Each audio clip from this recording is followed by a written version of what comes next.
Shalom Akiam. This is the Jaquab from the Dallas GMS Dallas camp. First off, I want to give all praises to Yahawashi. Double honors to the elders and apostles who teach and rule well. Blessings to the Akiam Scud throughout the four corners of the earth, keeping this word in truth and sincerity. I just wanted to make a quick video on Israel, pretty much going off and what it means, or what it really came to, or how it came to. First, I want to get Genesis chapter 3 verse 1. Now the serpent was more subtle than any beast of the field which the Lord power had made. And that word subtle means to be crafty. A serpent, a person, when you call somebody a snake, you pretty much call him like a person who knows how to speak well in a deceiving manner.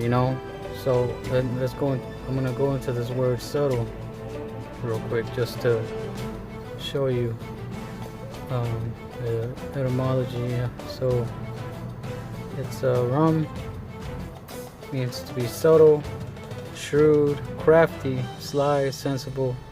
Crafty, shrewd, sensible, prudent. Now the key word there is shrewd, but I'm gonna go more into that word in a little bit. Just wanted to show the Hebrew for it real quick. Now we go back to the verse. Okay, now the serpent was more subtle than any beast of the field which the Lord power had made. And he said unto the woman, Yea, had Yahawah said, Ye shall not eat of every tree of the garden? So he was asking the woman, man, so did the Lord tell you that you can't eat of every tree of the garden? You can't, so you're telling me that the Most High told you that you could listen to all these trees, but you can't listen to this one tree? And the woman said unto the serpent, We may eat of the fruit of the trees of the garden, so we can, take heed to the fruit of these other trees. But of the fruit of the tree which is in the midst of the garden, Yahawah has said, You shall not eat of it. But of this tree, this person right here, this dude, you can't eat of it. Neither shall you touch it, lest ye die. And the serpent said unto the woman, Ye shall not surely die, for Yahawah doth know that in that day ye eat thereof, then your eyes shall be opened, and you should be as gods, knowing good and evil. So that's that serpent being subtle, speaking smooth things to this woman, making her think that, maybe this isn't such a bad idea. Maybe I won't die. Plus, the snake said I was going to be like a god. So, what could go wrong with that? You know what I'm saying? Like, if Jake Israel today, if the so-called white man came up to him and told him, Hey, yeah, I know this person told you that, that if you take this money, something bad might happen to you, but it's $10 million, you could, or maybe $1 billion, whatever, you won't ever have to work for the rest of your life, you'll be living like a king, you know what I'm saying? Israel's gonna be like, man, shit, $1 billion, where do I sign up? And that's the mentality of Israel today. But verse 6, and when the woman saw that the tree was good for food, and that it was pleasant to the eyes, and a tree to be desired to make one wise, we're already showing you right there that the tree and the fruit that it's talking about is not talking about an actual tree, and it's not talking about actual fruit or an apple like the churches like to say. It's talking about the philosophy, doctrines, or wisdom that tree was giving out. You know what I'm saying? That it was pleasant to the eyes, and a tree to be desired to make one wise. She took of the fruit thereof and did eat, and gave also unto her husband with her, and he did eat. So she was giving that fruit to her husband, and then eventually he went off too. And the eyes of them were both were open, and they knew that they were naked.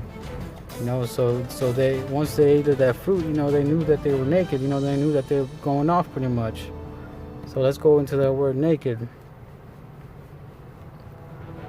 Both were opened, and they knew that they were naked. Let's see. Nakedness. Now, if you go deeper into the root word of the Hebrew word naked, it goes back to that same word we just looked up, aram, subtle. To be subtle, be shrewd, be crafty, beware, take crafty counsel, the prudent. To be crafty, be subtle, to be crafty, be or become shrewd. Now, like I said, that the key word there was shrewd. So we're going to go back and see what this shrewd word, the word shrewd really goes back into, So this word shrewd is having or showing sharp powers of judgment, astute. If you look at the synonyms, it's astute, sharp-witted, sharp, smart, acute, intelligent, clever, canny, perceptive, perspicacious, sagacious, wise, savvy, heads up, sapient. Now the antonym is stupid, but okay. If you go back into the origin of the word, it comes from the English word shrew, which means evil person or thing. Shrewd, evil in nature or character. So once they took of that fruit, they became evil in nature and in their character. You know what I'm saying?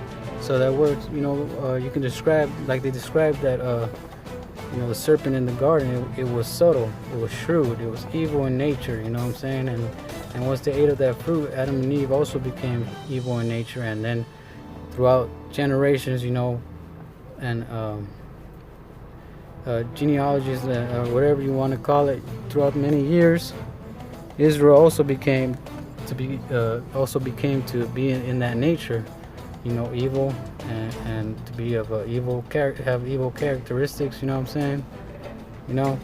Now go back to the blue letter and go to Jeremiah chapter 11. I think it's verse 16. Okay. And throughout all the throughout all that we've been through, we did it to ourselves. We went off. So now this is the outcome. Israel dying every day. The Most High said we were gonna die if we eat of the fruit. I mean, he didn't necessarily mean that we were gonna die right at that moment, but let me start here. Jeremiah chapter 11, verse 16. The Lord called thy name a green olive tree, fair and of goodly fruit, with the noise of a great tumult. He had kindled fire upon it. So he looked at us as a. He looked at us in a. He looked at us as Israel was the apple of his eye. But we went off, so now he's kindled fire upon us. And the branches of it are broken. For the Lord of hosts that planted thee hath pronounced evil against thee, for the evil of the house of Israel and the house of Judah, which they have done against themselves, to provoke me to anger, and offering incense unto Baal. You know what I'm saying? So we did this to ourselves by this taking heed to these other philosophies, these other doctrines, worshiping other gods. Going after things that are not convenient, you know what I'm saying? And the Lord hath given thee knowledge of it, and I know it, then thou shewest me their doing. So, us, if we're going to be out there proclaiming the name of the Lord and calling ourselves men of the Lord, we were given knowledge of these things that Israel has been doing, that we know they're wicked, we know they're going off, we know 2/3 of them are going to be destroyed. 144,000 going to be the saints who saved the world. We're going to be known as heroes. Lord willing, we're those men. Now, like I said up here a few verses up, we did this to ourselves, but eventually the Most High is gonna, come back, and then we're gonna be joined back unto Him. like it says in Second Maccabees chapter 7. As a matter of fact, here I'll get it real quick. All right, so this is Second Maccabees chapter 7, verse 20. Oh, I'm sorry, verse 32. That's right here at the bottom, in case it's right there, the very last sentence, verse 32. For we suffer because of our sins, and though the living Lord be angry with us a little while for our chastening and correction, yet shall he be at one again with his servants. So we gonna be back with the Most High, and gonna be with Yahawashi. Once all this is over, we gotta suffer through this thing, because it's our punishment. Most High is chastening us. We're the children of the Most High. So like the Father corrects his Son, it's the same way with the Most High. We gotta endure through these hardships until the end. And willing to die. Because we might go through the same thing that the 7 sons did.